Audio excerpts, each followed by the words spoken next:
Hello, I'm Jeremy Faust, Editor-in-Chief of MedPage Today. Today, we're joined by Chair Lina Khan. Lina Khan is the chair of the Federal Trade Commission, the FTC, and the FTC enforces antitrust and consumer protection laws at the federal level. Prior to joining the FTC, Chair Khan served as counsel to the U.S. House Judiciary Committee's Subcommittee on Antitrust, Commercial, and Administrative Law. Chair Lina Khan, thank you so much for joining us. Thanks for having me. So I want to start with a conversation for our audience of a lot of physicians and healthcare providers, but it's really an economics one. Where do you think the free market ends with respect to healthcare? There are a whole set of laws and policies that govern how we do healthcare in the United States. And the FTC's role is really focused on ensuring that we have open, fair, and competitive markets. We also enforce the nation's consumer protection laws, and so that requires making sure companies aren't deceiving consumers or engaging in unfair or coercive practices. And so in instances where Congress and policymakers have decided that we're really going to have free enterprise, we're going to have open competitive markets, the job of the FTC is to make sure that those rules of the road get enforced. All right. And one of the places where this really comes in is an area you've spent a lot of time, which is on competition. A lot of news, the FTC issuing a rule basically banning non-compete clauses outside of the nonprofit sector. I was wondering, how will this rule apply to places that are sort of in the middle? There are nonprofits, but they kind of behave like for-profits. So just to step back, this is an area that the FTC has been studying for years. And we've seen a lot of economic research that showed that these non-compete clauses had become very prevalent across sectors, including in healthcare. After we proposed the rule, we got 26,000 comments in response, and a pretty sizable chunk of those actually came from healthcare workers. And it was really interesting to hear firsthand from so many healthcare workers about how these non-competes had devastated their lives, required them to uproot their families if they needed to change employers, with the effect of, leaving their patients behind, and how these non-competes were both contributing to burnout among medical professionals and making their quality of life much worse. And that in turn was also resulting in worse patient care, and making it so that patients couldn't follow their doctors and their healthcare providers. So we recently finalized a rule that would eliminate non-compete clauses going forward for everybody, and retroactively for everybody but senior executives. The FTC in the past has determined that it does not have jurisdiction over certain nonprofits. And we've made clear that we're going to be scrutinizing to make sure that companies are not just taking advantage of the nonprofit label, even though they're actually organized for the profit of their members. And so the FTC has a history of really looking under the hood and saying, is this a sham nonprofit or is this a legitimate nonprofit? And so we would continue to do that in our work. All right. And we'll come back to this, but I also want to talk about patents and drug pricing, because the FTC has sort of announced, I think you've announced, through your actions, that drug pricing is something that you're interested in as a kind of a service to the public. How can we keep this under control? And if I have this right, Senator Sanders said in an interview with you recently that you're one of the few people in the whole country who knows what the FDA's Orange Book is.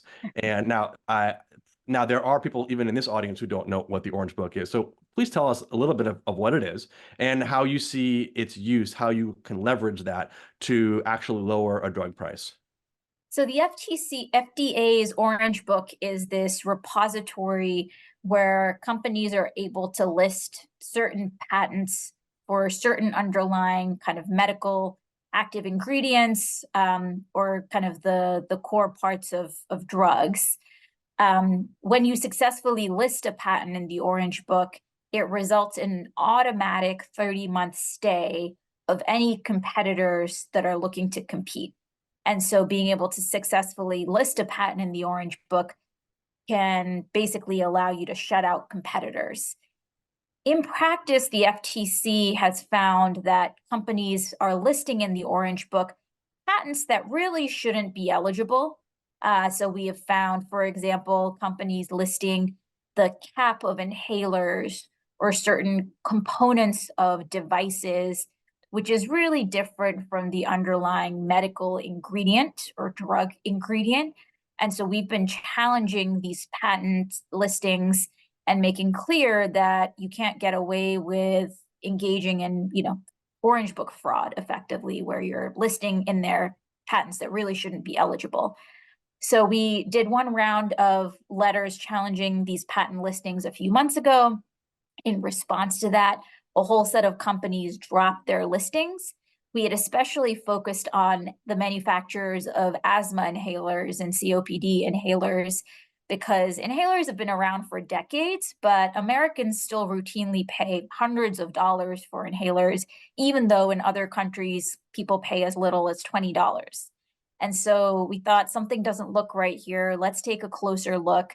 After we challenged these patent listings, companies not only dropped their listings, but 3 of the 4 major manufacturers have announced that in the coming months, they're going to be capping how much Americans pay for inhalers to $35, which is a pretty significant win. So we're continuing to scrutinize these patent listings in the Orange Book. Just this week, we sent out 300 new listings that we're challenging, including for drugs around Ozempic and some type 2 diabetes, because we want to make sure that as investors and as companies are thinking about what drugs to be developing in the future, that those decisions are not being distorted by bogus listings. So that's just one component of our drug pricing work. We also scrutinize pharmaceutical mergers. And in the last year alone, we've challenged 2 big pharma mergers, Horizon Amgen and Sanofi Maze. In each instance, we believe that these transactions would have eliminated competition in ways that ultimately would have been bad for patients.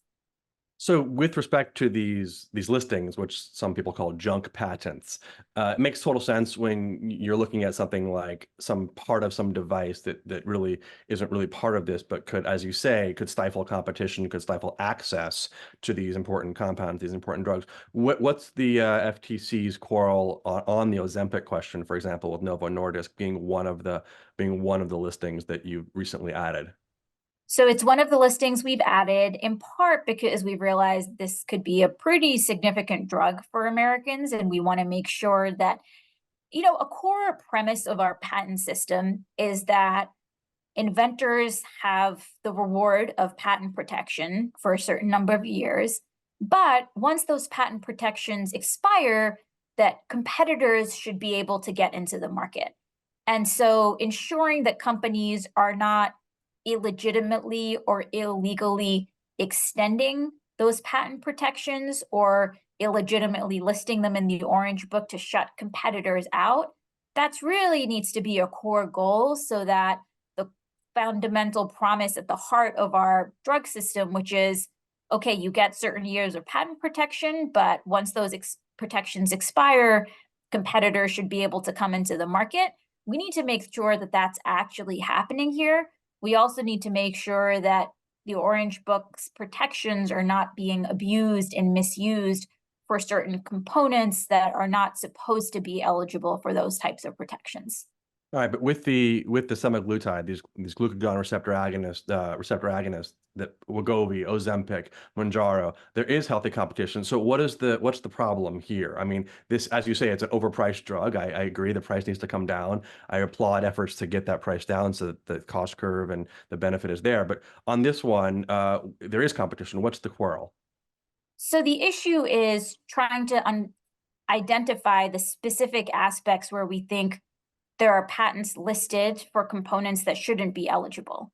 And so eliminating those would actually be able to result in even greater competition rather than because of certain components being listed in there, competition being shut out.